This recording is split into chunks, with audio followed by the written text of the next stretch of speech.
Di balik kantor startup yang terlihat sempurna, dengan karier cemerlang dan hubungan yang tampak bahagia, tidak ada yang tahu bahwa di dalamnya ada rahasia kotor yang perlahan menghancurkan segalanya.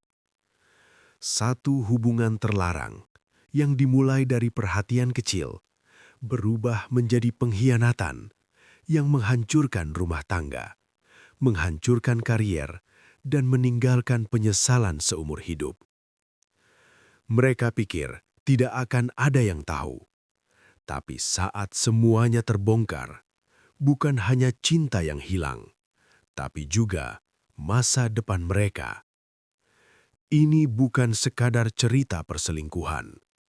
Ini adalah kisah tentang bagaimana satu kesalahan bisa menghancurkan seluruh hidup.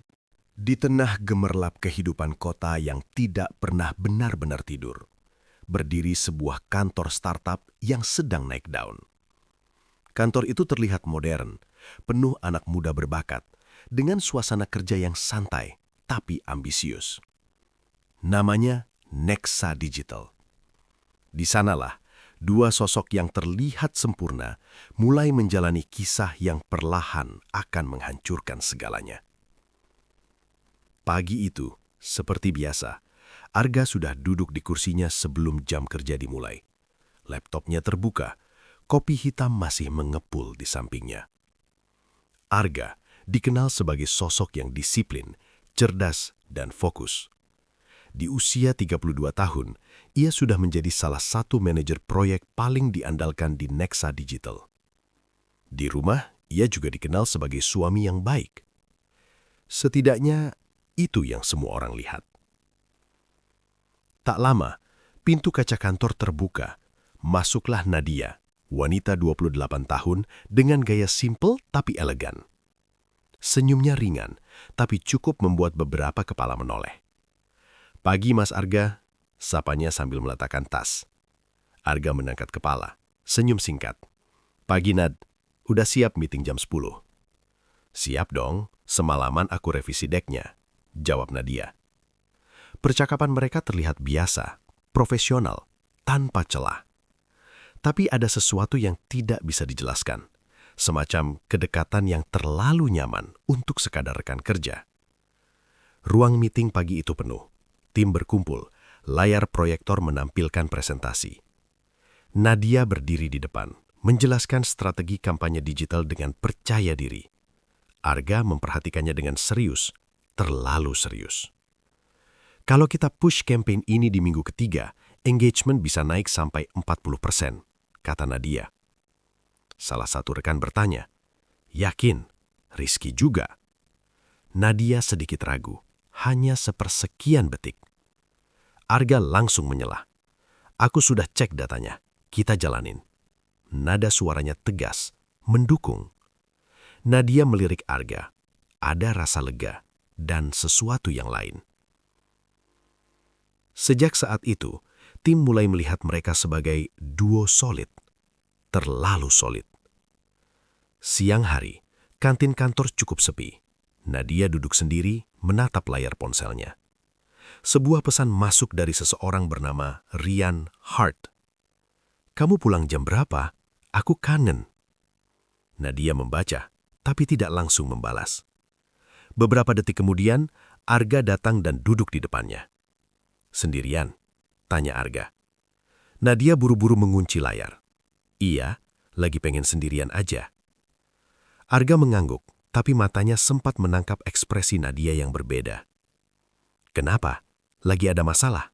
tanyanya pelan. Nadia senyum tipis. "Enggak kok, cuma capek aja." Arga tidak memaksa, tapi dari cara dia menatap, jelas dia peduli lebih dari sekadar rekan kerja. Malam hari, Arga pulang ke rumahnya. Istrinya Maya sudah menyiapkan makan malam. "Kamu lembur lagi ya?" tanya Maya lembut. Arga meletakkan tasnya. "Iya, lagi banyak proyek." Maya tersenyum, walau sedikit lelah. "Ya udah, makan dulu. Aku tungguin dari tadi." Arga duduk, tapi pikirannya masih tertinggal di kantor. Entah kenapa, bayangan Nadia terus muncul. Di sisi lain, Nadia sedang duduk di kamar apartemennya.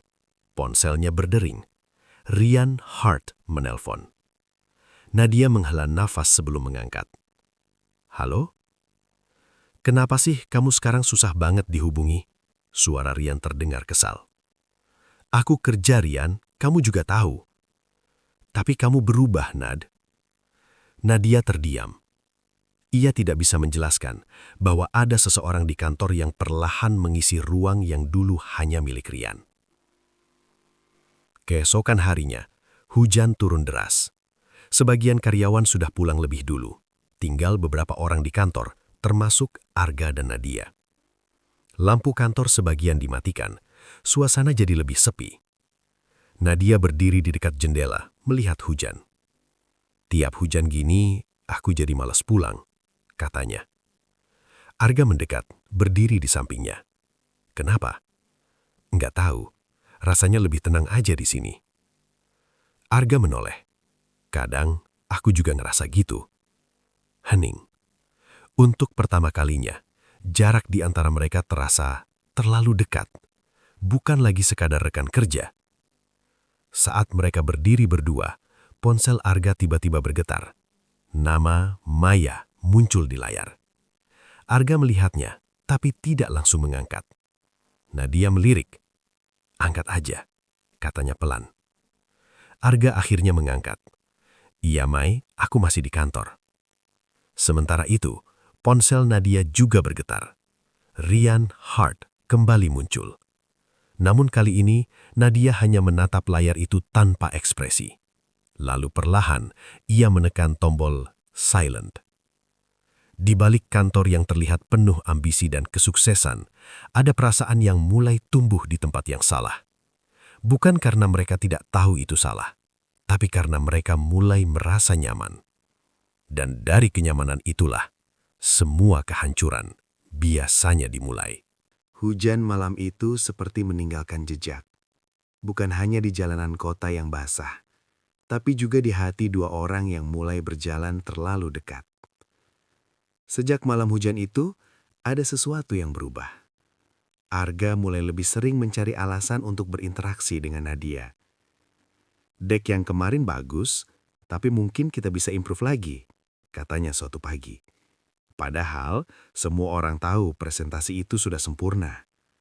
Nadia mengangguk. Ya udah, nanti kita bahas berdua aja ya. Kalimat itu terdengar biasa, tapi sejak saat itu, berdua jadi sesuatu yang sering terjadi. Hari-hari berikutnya mereka hampir selalu makan siang bersama. Awalnya masih bersama tim, lama-lama hanya berdua. Rian gimana? Tanya Arga tiba-tiba. Nadia sedikit kaget. Kenapa nanya itu? Nggak tahu, kepikiran aja. Nadia mengaduk makanannya pelan. Ya gitu deh, sekarang lebih sering ribut. Arga diam sejenak, lalu berkata pelan. Kadang kalau udah nggak nyaman, dipaksain juga capek. Nadia menatap Arga. Kalimat itu sederhana, tapi entah kenapa terasa seperti dorongan. Di sudut kantor, dua karyawan sedang berbisik. Lo sadar gak sih, Arga sama Nadia sekarang sering banget bareng? Iya, gue juga notice. Kayaknya lebih dari sekedar kerja deh. Walau hanya bisik-bisik, energi di kantor mulai berubah. Beberapa orang mulai memperhatikan, beberapa mulai curiga. Tapi Arga dan Nadia seolah tidak peduli. Atau mungkin memilih untuk tidak peduli. Malam hari kembali jadi saksi. Arga dan Nadia duduk berdampingan di ruang meeting kecil. Laptop terbuka tapi pembahasan sudah jauh dari pekerjaan. Kamu pernah ngerasa hidup kamu jalan, tapi kamu sendiri nggak bahagia? Tanya Nadia tiba-tiba. Arga menatapnya. Sering, jawabnya jujur. Hening. Untuk pertama kalinya, mereka tidak bicara sebagai rekan kerja, tapi sebagai dua orang yang sama-sama merasa kosong. Nadia tersenyum tipis. Lucu ya, kita punya semua yang orang anggap ideal, tapi rasanya nggak cukup. Arga mengangguk. Dan disitulah batas mulai bergeser. Untuk pertama kalinya, Arga mengirim pesan ke Nadia, bukan soal kerja. Arga, udah sampai rumah. Nadia membaca pesan itu cukup lama, lalu membalas. Nadia, udah? Kamu? Arga, masih di jalan. Hati-hati ya. Pesan sederhana, tapi sejak malam itu, chat mereka tidak pernah benar-benar berhenti. Pagi, siang, malam, hal kecil, hal pribadi, hal yang seharusnya tidak mereka bagi. Di rumah, Maya mulai merasakan perubahan. "Kamu sekarang sering banget pegang HP," katanya suatu malam. Arga sedikit terkejut. "Kerjaan, Mai?" "Kerjaan atau yang lain?" tanya Maya pelan. Arga langsung menjawab cepat. "Kamu mikir apa sih?" Nada suaranya lebih tinggi dari biasanya. Maya terdiam. Itu bukan jawaban, tapi reaksi. Dan dari reaksi itu, kecurigaan mulai tumbuh. Di sisi lain, Rian juga mulai kehilangan kesabaran. "Kamu sekarang beda banget, Nat." Suaranya terdengar emosi di telepon. "Aku capek, Rian." "Capek atau ada orang lain?" Pertanyaan itu membuat Nadia membeku. Untuk beberapa detik, ia tidak menjawab. Dan diamnya sudah cukup menjadi jawaban. Suatu malam, kantor benar-benar sepi. Hanya Arga dan Nadia. Mereka duduk berhadapan, tapi pembahasan sudah tidak lagi jelas arahnya. Tertawa, cerita, saling memahami. Lalu, hening. Nadia menatap Arga. "Kalau kita ketemu di kondisi yang berbeda," katanya pelan. Arga mengkeringit. "Maksudnya?" Nadia tersenyum tipis. "Nggak apa-apa, lupa aja." Tapi Arga tidak bisa melupakannya. Ia berdiri, lalu tanpa sadar melangkah lebih dekat. Jarak mereka tinggal beberapa inci. Tidak ada yang menyentuh, tidak ada yang berbicara. Tapi suasana itu sudah cukup untuk mengatakan semuanya. Dan di detik itulah mereka sadar, ini bukan lagi sekedar kedekatan. Ini sudah melewati batas. Tiba-tiba pintu kantor terbuka. Seorang satpam masuk. "Mas, Mbak, kantor mau ditutup?" Arga dan Nadia langsung menjauh, seolah tersadar dari sesuatu yang berbahaya. Dalam perjalanan pulang, tidak ada chat, tidak ada kabar. Untuk pertama kalinya sejak mereka dekat, malam itu terasa sunyi. Tapi bukan karena semuanya berhenti, justru karena mereka tahu apa yang hampir terjadi. Dan jauh dalam hati mereka, ada bagian kecil yang berharap itu benar-benar terjadi. Perselingkuhan tidak selalu dimulai dengan sentuhan. Kadang ia dimulai dari perhatian kecil, dari obrolan sederhana, dari rasa nyaman yang tidak pada tempatnya. Dan ketika batas itu mulai kabur, yang tersisa hanya dua pilihan: berhenti atau melangkah lebih jauh. Malam itu seharusnya menjadi batas, saat mereka hampir melewati garis, dan akhirnya memilih mundur. Tapi kenyataannya, beberapa batas, sekali hampir dilanggar, justru jadi lebih mudah untuk benar-benar dilewati. Keesokan harinya, suasana kantor terasa canggung. Arga duduk di mejanya, mencoba fokus. Nadia datang, tapi tidak menyapa seperti biasanya. Tidak ada pagi, tidak ada senyuman. Hanya diam. Seolah mereka sepakat untuk menjaga jarak. Namun itu tidak bertahan lama. Menjelang siang, Arga menerima pesan. "Nadia, kita perlu ngobrol." Jantung Arga berdetak sedikit lebih cepat. "Arga, di mana?" "Nadia, ruang meeting kecil, sekarang." Ruangan itu sepi, pintu tertutup. Nadia berdiri, terlihat gelisah. "Kita harus stop," katanya cepat. Arga mengangguk. "Iya, aku juga mikir gitu." Hening beberapa detik, tapi tidak ada yang benar-benar pergi. Tidak ada yang membuka pintu. Nadia menatap Arga. "Kenapa rasanya susah banget ya?" Arga mendekat satu langkah. "Karena kita sama-sama tahu, kita nyaman." Kalimat itu seperti membuka sesuatu yang sudah lama mereka tahan. Nadia tidak menjauh, dan kali ini tidak ada yang menghentikan. Untuk pertama kalinya, mereka benar-benar melewati batas itu. Bukan lagi hampir, tapi nyata. Setelah semuanya terjadi, suasana berubah. Tidak ada kata-kata besar, Tidak ada janji, hanya diam yang terasa berat. Nadia duduk, menatap kosong. Kita salah, bisiknya. Arga mengusap wajahnya. Iya, tapi tidak ada penyesalan yang cukup kuat untuk menghapus apa yang sudah terjadi. Dan dari situlah rahasia itu lahir. Sejak hari itu, semuanya berubah. Mereka tidak lagi hanya sekedar dekat. Mereka menyembunyikan sesuatu. Dan untuk menyembunyikannya, mereka mulai berbohong. Malam hari, Maya menelpon. "Kamu pulang jam berapa?" tanyanya. Arga melihat Nadia yang duduk di sampingnya. "Masih meeting, Mai, mungkin agak malam." Padahal, laptop mereka bahkan tidak terbuka. Di sisi lain, Rian mengirim pesan bertubi-tubi. "Kamu kemana? Kenapa nggak bisa dihubungi? Aku ke apartemen kamu nggak ada." Nadia membaca semua itu, lalu mematikan ponselnya. Perubahan mereka tidak luput dari perhatian. "Gue yakin ada sesuatu," bisik salah satu karyawan. "Iya, sekarang mereka sering banget hilang barang."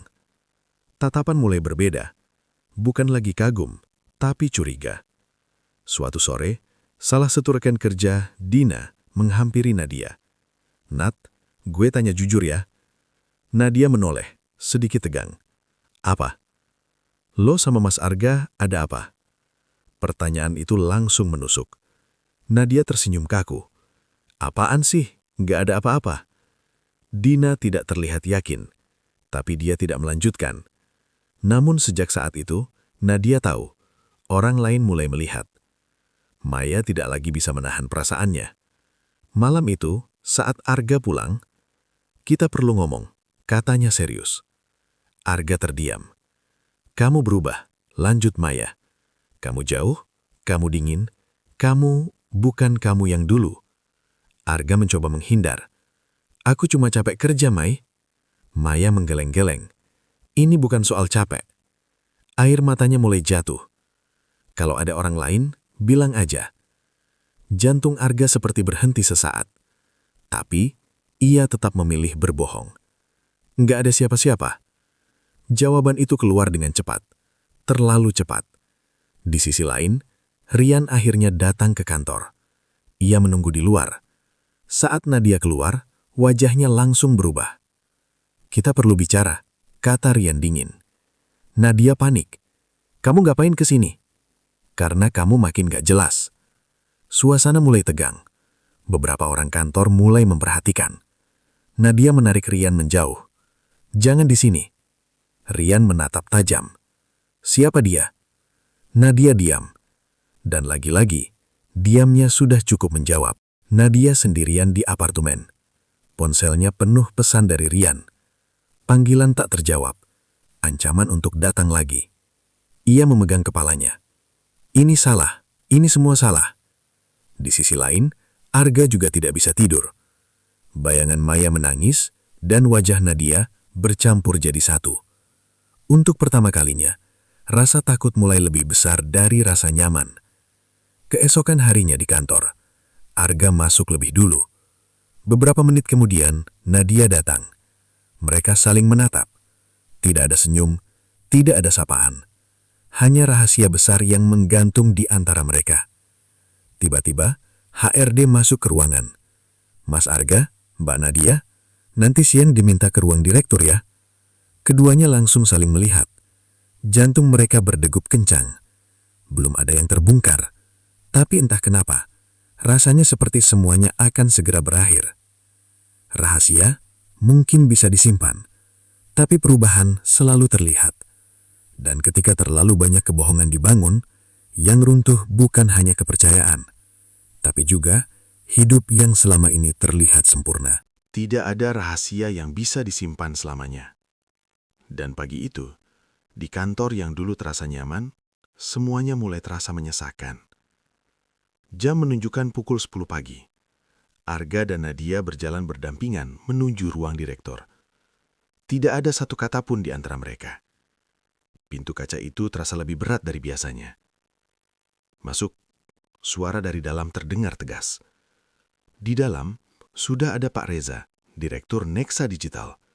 Di sampingnya, Duduk Bu Sinta dari HRD. Suasana langsung terasa dingin. "Silakan duduk," kata Pak Reza. Arga dan Nadia saling melirik, lalu duduk. Pak Reza membuka pembicaraan.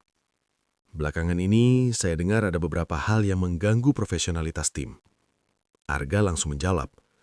"Maksudnya, Pak?" Pak Reza menatap tajam.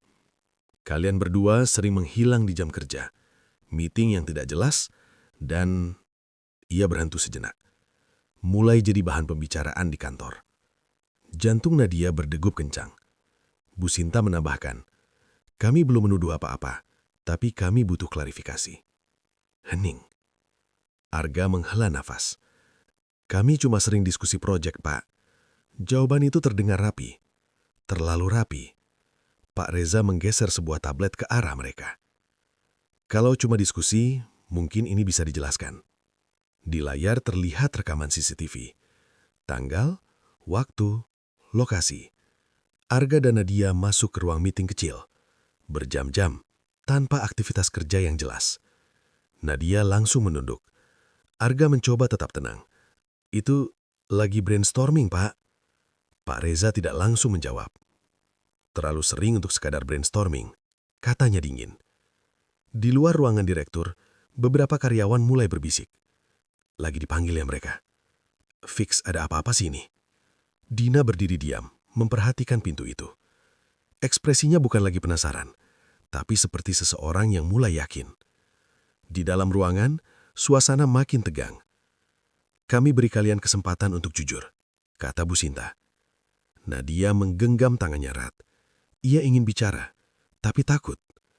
Arga menoleh ke Nadia. Tatapan mereka bertemu. Dalam tatapan itu, ada pertanyaan yang sama. "Kita mau terus bohong atau berhenti sekarang?" Namun sebelum ada yang bicara, pintu tiba-tiba diketuk. "Masuk," kata Pak Reza. Pintu terbuka. Semua orang di ruangan itu langsung terdiam. Yang masuk adalah Lian. Wajahnya tegang, matanya langsung mencari Nadia. "Nadia," katanya dingin.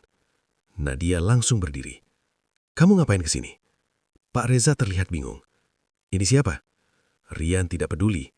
Gue cuma mau tahu, hubungan kalian apa?" Suasana langsung membeku. Arga berdiri. "Mas, ini kantor. Jangan sok bersih." Potong Rian keras. "Gue tahu semuanya." Nadia panik. "Rian, cukup." Tapi semuanya sudah terlambat. Rian mengeluarkan ponselnya. Ia membuka sesuatu, lalu menunjukkannya ke semua orang. Chat, foto, waktu, semuanya jelas. Bukti yang tidak bisa dibantah. "Ini meeting kalian," katanya sinis. Nadia langsung lemas. Arga terdiam. Tidak ada lagi yang bisa disembunyikan. Bu Sinta menatap mereka berdua dengan ekspresi kecewa. Pak Reza menghela nafas panjang. "Jadi, ini yang sebenarnya terjadi?" Tidak ada jawaban, karena semuanya sudah terlihat. Di luar ruangan direktur, suara mulai terdengar. Orang-orang mulai tahu. Bisikan berubah jadi kepastian. Dan dalam hitungan menit, rahasia yang selama ini mereka jaga mulai runtuh. Nadia duduk. Air matanya jatuh tanpa bisa ditahan. Arga berdiri diam, wajahnya pucat. Rian menatap mereka dengan marah, tapi juga hancur. "Kalian hancurin semuanya," katanya pelan. Akhirnya Pak Reza bicara. "Kalian berdua, untuk sementara kami nonaktifkan dari pekerjaan." Kalimat itu seperti palu yang menghantam. "Dan kita akan lanjutkan ini secara resmi," tambah Bu Sinta. Arga dan Nadia keluar dari ruangan itu. Lorong kantor terasa panjang. Semua mata tertuju pada mereka. Tidak ada lagi yang disembunyikan. Tidak ada lagi yang bisa diperbaiki dengan mudah. Saat mereka berjalan berdampingan, tidak ada yang saling melihat. Karena untuk pertama kalinya, mereka sadar, apa yang mereka bangun bersama justru sedang menghancurkan semuanya. Perselingkuhan mungkin dimulai dari diam, tapi saat terbongkar, ia selalu datang dengan suara yang paling keras, menghancurkan percayaan, mempermalukan, dan meninggalkan luka di semua orang yang terlibat. Rahasia mereka sudah terbongkar. Dan sejak saat itu, hidup yang dulu terlihat rapi mulai runtuh tanpa bisa dihentikan. Pagi itu, Kantor Nexa Digital tidak lagi sama. Nama Arga dan Nadia menjadi bahan pembicaraan semua orang. Bukan lagi sekedar gosip kecil, tapi cerita besar yang semua orang tahu. Gila, ternyata benar ya? Kasihan istrinya Arga. Parah sih, di kantor pula. Bisikan terdengar di setiap sudut. Dan untuk pertama kalinya, Arga dan Nadia tidak ada di sana untuk menyangkalnya. Karena mereka sudah dikeluarkan sementara. Arga pulang ke rumah dengan langkah berat. Pintu terbuka. Maya sudah berdiri di ruang tamu. Wajahnya pucat, matanya sembab. "Kamu masih mau bohong?" Suaranya pelan, tapi penuh luka. Arga terdiam. Tidak ada lagi alasan. Tidak ada lagi kata-kata yang bisa menyelamatkan. "Aku sudah lihat semuanya," lanjut Maya. "Video, chat, semuanya." Jantung Arga terasa diremas. "Maya, aku..." "Cukup," potong Maya. Air matanya jatuh. "Aku cuma butuh satu hal, kejujuran." Hening. Dan untuk pertama kalinya, Arga tidak bisa lari. "Iya," jawabnya pelan. "Aku salah." Kalimat itu sederhana, tapi dampaknya menghancurkan. Maya tersenyum pahit. "Selama ini aku percaya sama kamu." Suaranya bergetar. "Ternyata aku cuma bodoh." Arga ingin mendekat, tapi Maya mundur. "Jangan sentuh aku." Kalimat itu seperti garis tegas. Dan disitulah rumah tangga mereka mulai benar-benar retak. Di sisi lain, Nadia menghadapi Rian. Apartemennya berantakan. Suasana panas. "Kamu hancurin semuanya, Nat," teriak Rian. "Aku juga nggak mau ini terjadi," balas Nadia. "Tapi kamu nikmatin kan?" Pertanyaan itu membuat Nadia terdiam. Karena jauh di dalam hati, jawabannya tidak sepenuhnya tidak. Rian tertawa pahit. "Gue buang waktu gue buat orang kayak lo." Nadia menahan tangis. "Rian, tolong." "Udah selesai." Kalimat itu dingin. Final. Dan untuk pertama kalinya, Nadia benar-benar sendirian. Beberapa hari kemudian, email resmi dari kantor masuk. Subjeknya singkat. Keputusan final. Arga membuka dengan tangan gemetar. Isi email itu seperti vonis.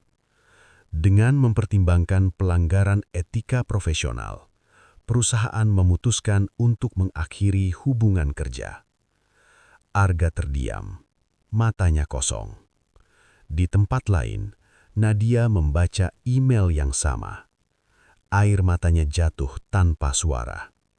Semua yang mereka bangun bertahun-tahun hilang dalam satu klik. Masalah tidak berhenti di situ. Cerita mereka mulai menyebar keluar kantor. Teman-teman menjauh, kontak kerja hilang, beberapa bahkan memblokir. Reputasi hancur bukan lagi sekedar kata-kata, tapi kenyataan yang mereka rasakan setiap hari. Arga mencoba melamar pekerjaan baru. Interview pertama berjalan lancar. Sampai satu pertanyaan muncul. "Kami sempat dengar isu tentang Anda di perusahaan sebelumnya." Arga membeku. Kesempatan itu hilang begitu saja. Hari-hari Arga dipenuhi penyesalan. Rumah yang dulu hangat, sekarang dingin. Maya tidak banyak bicara. Kadang hanya diam. Kadang menangis diam-diam. Dan itu jauh lebih menyakitkan daripada marah. Sementara Nadia mulai mengalami hal-hal yang tidak pernah ia bayangkan. Order freelance dibatalkan, tabungan menipis, telepon dari nomor tak dikenal berisi hujatan. Ia duduk sendirian di apartemen gelap, tanpa siapapun, tanpa arah. Suatu sore, Arga dan Nadia bertemu lagi. Bukan di kantor, bukan dalam suasana nyaman, tapi di sebuah kafe kecil dengan suasana canggung. Tidak ada senyuman, tidak ada kehangatan. Hanya dua orang yang sama-sama hancur. "Semua jadi kayak gini," bisik Nadia. Arga menatap meja. Iya, hening. Yang dulu terasa indah, sekarang terasa berat. Tidak ada lagi rasa bangga, tidak ada lagi rasa nyaman. Yang tersisa hanya konsekuensi. Saat mereka keluar dari kafe, hujan turun deras. Seolah mengulang malam pertama semua dimulai. Tapi kali ini, tidak ada rasa hangat, tidak ada rasa dekat. Nadia berdiri di bawah hujan, tidak bergerak.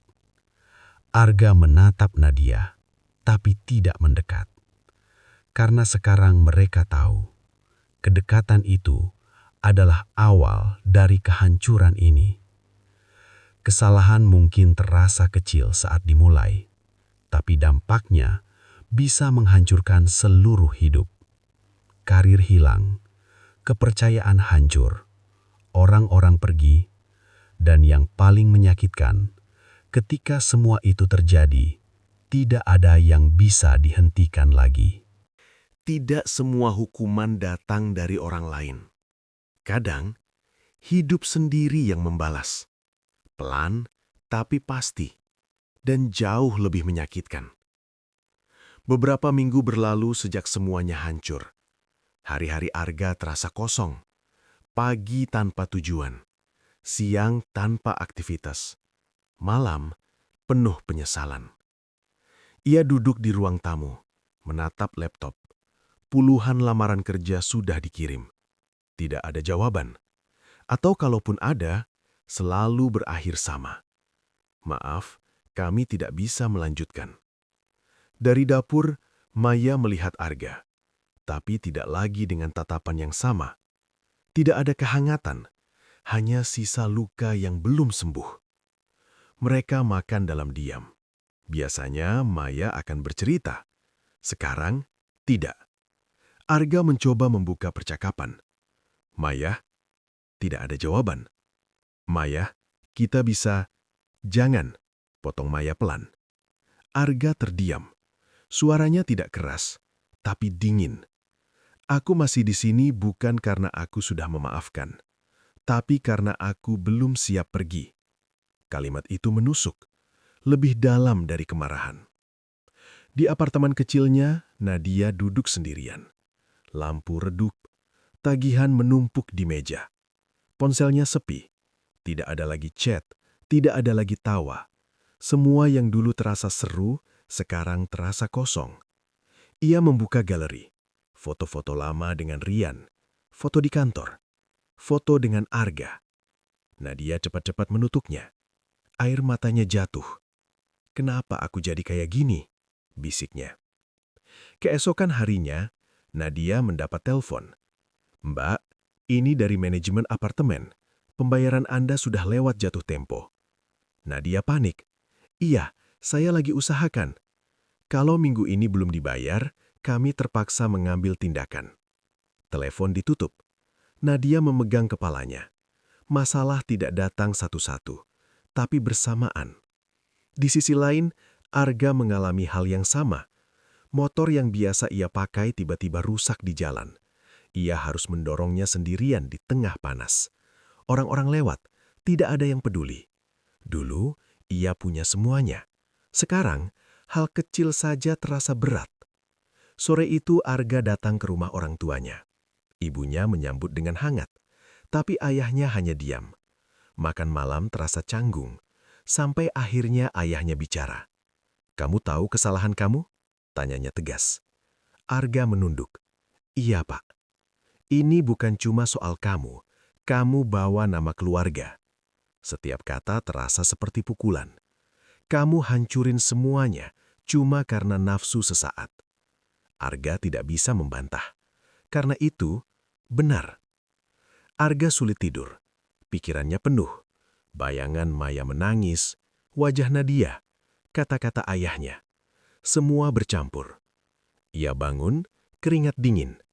Jantungnya berdegup kencang, seolah ada tekanan yang tidak terlihat. Sementara itu, Nadia juga tidak bisa tidur. Setiap kali memejamkan mata, ia seperti mengulang semua kejadian. Ruang meeting, tatapan Arga, kebohongan, dan akhirnya kehancuran. Ia menutup telinganya, seolah ingin menghilangkan suara di kepalanya sendiri. Hari berikutnya, Nadia mencoba mencari pekerjaan. Ia datang ke sebuah kantor kecil. Wawancara berjalan sebentar, sampai HRD berkata, "Kami sudah cek background Anda." Nadia langsung tahu, "Maaf, kami tidak bisa menerima." Kalimat itu seperti deja vu. Nadia keluar. Langkahnya lemah. Di luar, hujan turun. Ia berdiri, lalu perlahan menangis. Tidak peduli orang melihat. Karena di titik itu, ia merasa hidupnya benar-benar hancur. Malam hari, Arga duduk sendirian di ruang tamu. Lampu mati, hanya cahaya dari luar. Ia melihat ponselnya. Foto dirinya dengan Maya. Dulu, bahagia, sederhana, utuh. Di sisi lain, Nadia duduk di lantai apartemen. Gelap, sepi. Ia memeluk lututnya sendiri. Dua orang, dua tempat berbeda. Dengan satu kesamaan. Mereka kehilangan semuanya karena pilihan mereka sendiri. Karma tidak selalu datang dalam bentuk yang langsung terlihat.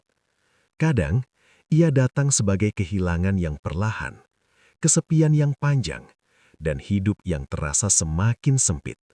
Dan yang paling menyakitkan, ketika kita sadar, semua itu terjadi karena keputusan yang dulu kita anggap sepele.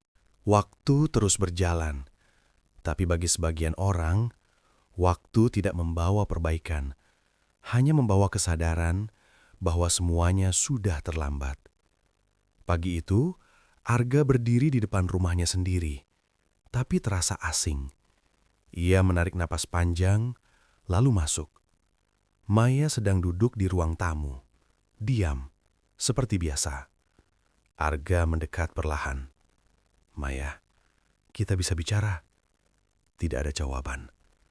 Arga duduk di depannya. "Aku tahu aku salah. Aku tahu aku hancurin semuanya." Suaranya pelan, hampir bergetar. Maya tetap diam. "Aku mau berubah. Aku mau benerin ini," lanjut Arga. Akhirnya Maya menatapnya. Tatapannya bukan marah, tapi kosong. "Itu yang paling menyakitkan, Gah," katanya pelan. Arga terdiam. "Kamu baru sadar setelah semuanya hancur." Air mata Maya jatuh. "Aku butuh kamu dulu, tapi kamu malah pergi ke orang lain." Setiap kata seperti pisau, dan Arga tidak bisa melakukan apa-apa selain menerima. "Aku capek," lanjut Maya. Arga menatapnya panik. "Maya, jangan. Aku capek berusaha sendirian." Hening. Lalu kalimat itu keluar, pelan tapi menghancurkan.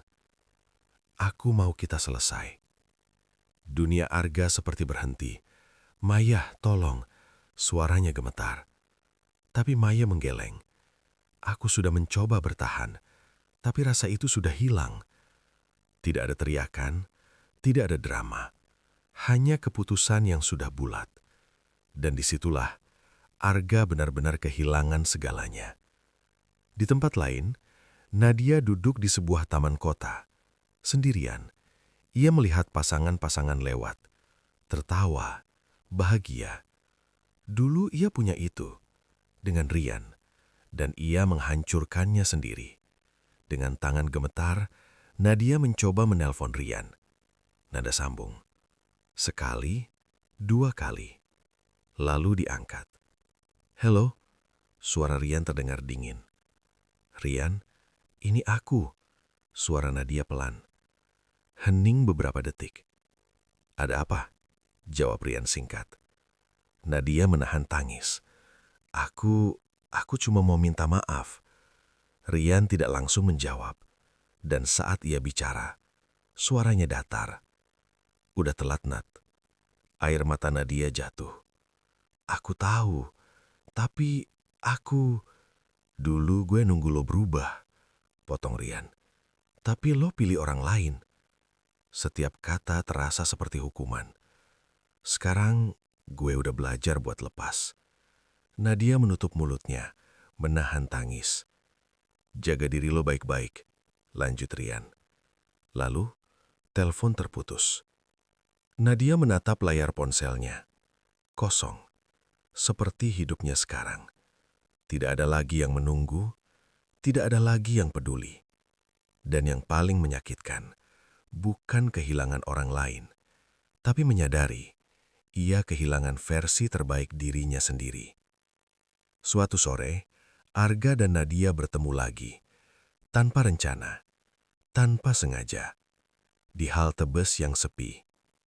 Hujan turun pelan. Mereka saling menatap. Tidak ada lagi rasa yang dulu, hanya sisa-sisa dari sesuatu yang sudah mati. "Gimana?" tanya Nadia pelan. Arga senyum pahit. "Hancur." Nadia mengangguk. "Aku juga." Hening. Tidak ada yang menyalahkan, karena mereka tahu ini semua hasil dari pilihan mereka sendiri. "Aku kehilangan Maya," kata Arga. "Aku kehilangan Rian," balas Nadia.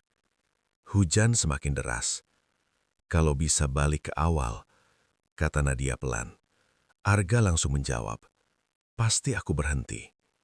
Mereka saling menatap. Untuk pertama kalinya, mereka sepakat tentang sesuatu. Bus datang. Nadia berdiri. "Ini mungkin terakhir kita ketemu," katanya pelan. Arga mengangguk pelan. "Iya." Tidak ada pelukan, tidak ada sentuhan, karena mereka tahu kedekatan itu yang menghancurkan mereka. Nadia naik ke bus. Arga tetap berdiri di sana. Melihat bus itu pergi, membawa semua penyesalan yang tidak bisa diperbaiki. Malam itu, Arga duduk sendirian di kamar kosong. Tidak ada suara, tidak ada pesan, tidak ada siapa-siapa.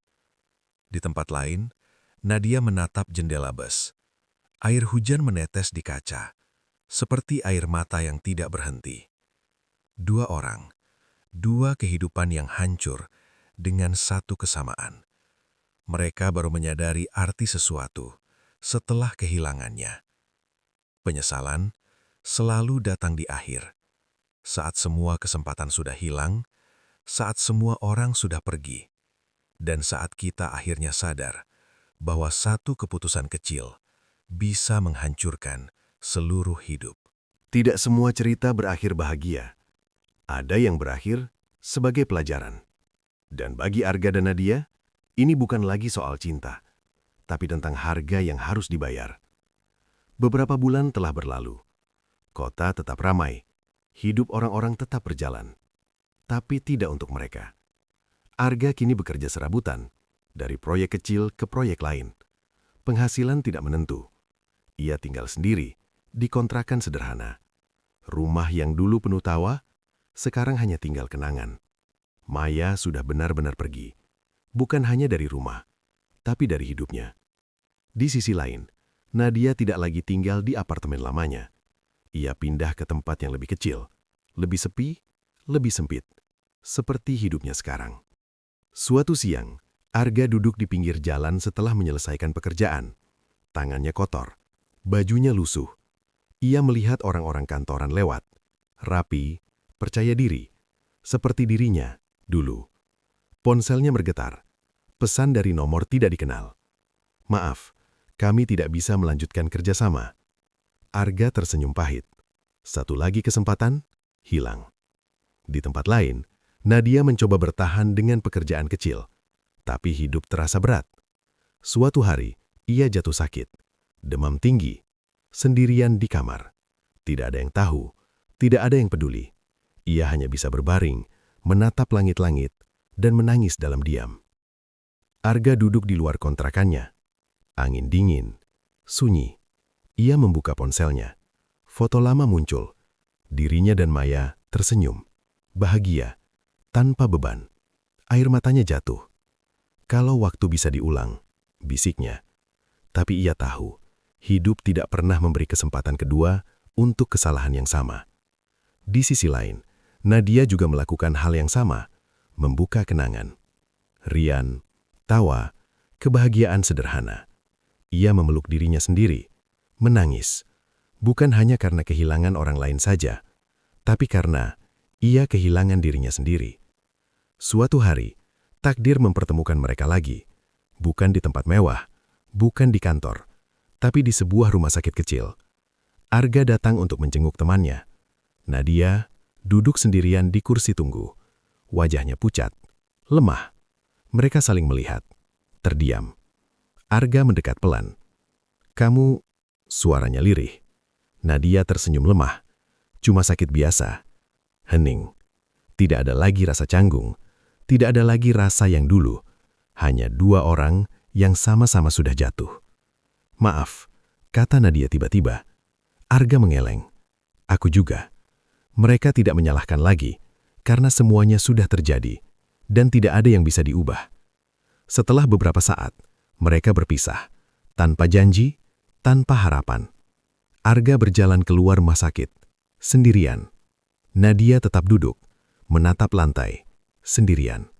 Dan disitulah, mereka benar-benar menyadari, yang tersisa dari semua ini hanyalah kesepian. Malam hari, kota tetap terang, lampu-lampu menyala, kehidupan terus berjalan. Arga duduk di kamar kecilnya, Nadia berbaring di tempat tidurnya. Tidak ada yang berubah, tidak ada yang kembali, hanya satu hal yang tersisa, penyesalan yang harus mereka bawa seumur hidup. Perselingkuhan mungkin terasa indah di awal, penuh perhatian, penuh kenyamanan, penuh ilusi kebahagiaan.